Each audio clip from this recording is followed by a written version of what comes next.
தன் பிள்ளைகளை பரிசுத்தப்படுத்துகிறதை அவன் ஒரு நாள் இழக்கல.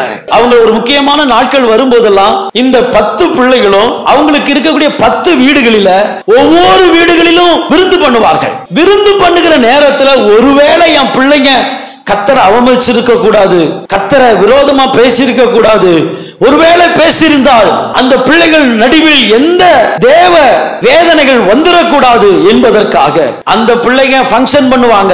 இவங்க என்ன செய்வானா 10 பிள்ளைகளையும் பரிசுத்தப்படுத்துவான். நம்ம பிள்ளைங்க பர்த்டே அல்லது திருமண நாள், அது ஏதோ ஒரு ஃபங்க்ஷன் எல்லாம் நடக்குது. ஆனால் அதுல நாம யாரை விட்டுருவோம்? ஆண்டவரை மாத்திரம் விட்டுருவோம். இவன் என்ன செய்வான்? ஆண்டவர் விடக்கூடாது என்பதுல கவனமா வைத்து இங்க எல்லாம் கொண்டாடிட்டு வாங்க அப்படின்னு அடுத்த நாள் கூப்பிட்டு வச்சு ஒவ்வொருத்தருக்கும் தகன பலியை செலுத்துவான், ஒவ்வொருவருக்கும் பலி செலுத்துவான். அப்ப இவன் பலி செலுத்துகிற காரியத்தை அவன் ஒரு நாள் இழக்கல, அவன் செய்து கொண்டே வந்தான்.